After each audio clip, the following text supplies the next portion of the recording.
যারা স্বামী স্ত্রী হবে তাদের এইটা খেয়াল রাখতে হবে যে আমার আচরণ কতটুকু হবে, আমি রেসপন্সিবল কতটুকু। বউ শব্দটা, জামাই শব্দটা কিন্তু একটা ভারী শব্দ।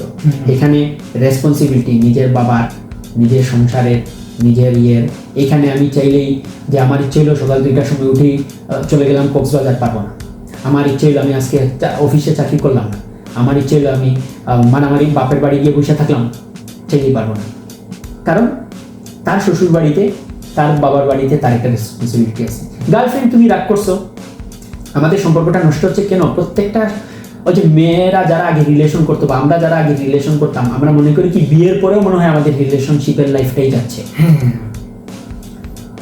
এই বাবা মা আমার রাগ উঠলো, ব্লক করে রেখে দিলাম, ফোন ধরলাম না মাসের পর মাস, বা বোকা দিয়ে ফেলে চলে গেলাম, দৌড় তোরে আনবই না, তোরে করবই না। কিন্তু রিলেশনশিপে আমাদের কিন্তু বাবা মা বলতেছে না তোর বউ কই, পাশের বাসার আন্টি এসে বলতেছে না বাবা তোমার বউ কই, বুঝতেছি না কেন, বাপের বাড়ি এতদিন থাকতেছে কেন, বা খোঁচা মিলে একদিন কি গো তোমার জামাই দিকে আসে না, কি হলো সমস্যা?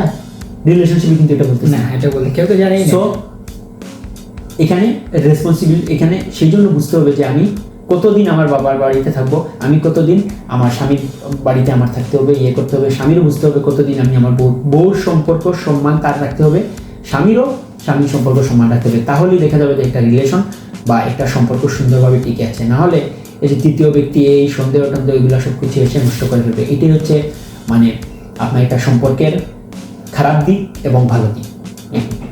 আরেকটা বিষয় বর্তমানে যেটা প্রচলিত বেশি দেখা যাচ্ছে সমাজের মধ্যে, বিশেষ করে ডিভোর্স, এটা একটা বর্তমানে ফ্যাশন হয়ে দাঁড়াচ্ছে। এই বিষয়ে আপনি কি বলবেন? হ্যাঁ, খুবই গুরুত্বপূর্ণ একটা টপিক। আসলে আগে হচ্ছে আমরা দেখেছি যে কারো যদি ডিভোর্স হতো কিংবা বিবাহ বিচ্ছেদ হতো, সেটা একটা লজ্জার কারণ ছিল। ছেলেদের ডিভোর্স হয়েছে আমি শুনিনি, আপনিও শুনেছেন কিনা আমি জানি না, যারা সচরাচর ডিভোর্স হয় না, কিন্তু মেয়েদের ক্ষেত্রে বেশিরভাগ দেখা যাচ্ছে। কিন্তু আমরা যে বিষয়টা দেখব, আমাদের যে আগেকার দাদা দাদি ছিল বা না আগেকার আমলের মানুষেরা, বিশেষ করে তেমন একটা ডিভোর্স তাদের মধ্যে হয় নাই বা হইতেও না। কিন্তু এখন সাধারণ বিষয় নিয়ে, সামান্য একটু ইঞ্চের বিষয় নিয়ে সেটা নিয়ে দেখা যাচ্ছে ডিভোর্স হয়ে যাচ্ছে। মানে ডিভোর্সের বিষয়টা মানে অতি তাড়াতাড়ি চলে আসে স্বামী স্ত্রীর মধ্যে। এই কারণগুলো আসলে কি? আচ্ছা, খুব সুন্দর। আপনি যেটা বলছিলেন সেটা হচ্ছে যে আসলে আগের আমলের যে জিনিসগুলো টেবু ছিল, ভয়ের বিষয় ছিল, বর্তমান যুগে সেগুলো কিন্তু একদম ইজি হয়ে গেছে, ফ্যাশন। এই যে যেমন একটি ডিভোর্স বা বিবাহ বিচ্ছেদ, আগে কিন্তু যার ডিভোর্স হতো সে কিন্তু ঘরকোনো হয়ে যেত। মনে করো তো আল্লাহ ডিভোর্স হয়েছে, তার মানে কত বড় যে একটা পাপ, পৃথিবীতে বেঁচে থাকাটাই তার জন্য বৃথা, সে জীবনামৃত অবস্থায় বেঁচে থাকতো। এবং তাকে সবাই ছিচি করতো যে তোর ডিভোর্স হয়েছে, তোর তো লাইফ শেষ। বা তোর মেয়েদের ডিভোর্স হলে তো মেয়ে ঘরের গুণায়, তার বিয়ে হইতো না। কিন্তু বর্তমান যুগে ডিভোর্সটা হয়ে গেছে একটা ফ্যাশন। আর এইটার মূল কারণটা হচ্ছে দুই তিনটা কারণ। এক নাম্বার হচ্ছে যে আমরা ওই যে আগের রিলেশনগুলো করি, সেটা একটা।